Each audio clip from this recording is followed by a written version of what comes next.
আজকে আমি দুপুরে লাঞ্চের হচ্ছে ভাবে করছি, আপনারা দেখে নিন। আলুটা আমি আগে থেকেই ভেজে রেখেছি। এবার কড়াই তেল দিয়ে দিচ্ছি।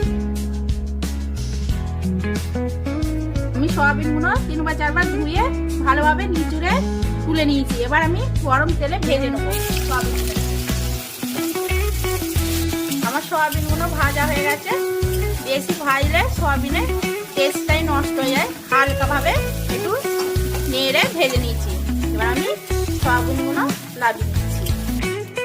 তেল দিয়ে দিচ্ছি কড়াই। কড়া গরম হয়ে গেছে। এর মধ্যে তেজপাতা, একটু জিরে দিয়ে দিলাম। জিরেটা ভালোভাবে ভাজা হয়ে গেছে লাল লাল। এবার এর মধ্যে পেঁয়াজ দিয়ে দেবো।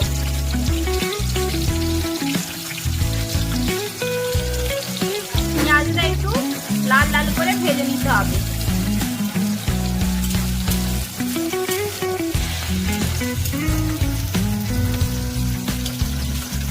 এবার লাল লাল ভাজা হয়ে গেছে পেঁয়াজটা। এর মধ্যে এবার আদা রসুন পেঁয়াজ বাটা দিয়ে দিচ্ছি। এবার আমি এর মধ্যে টমেটো গুলো দিয়ে দিচ্ছি।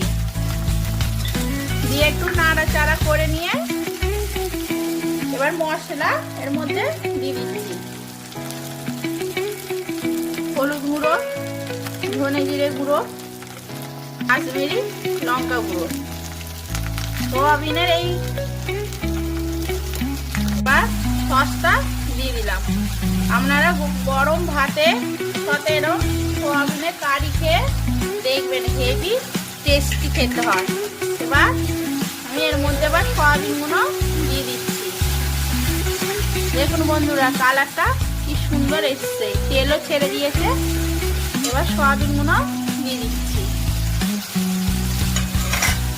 দিয়ে ভালোভাবে কষে নেব।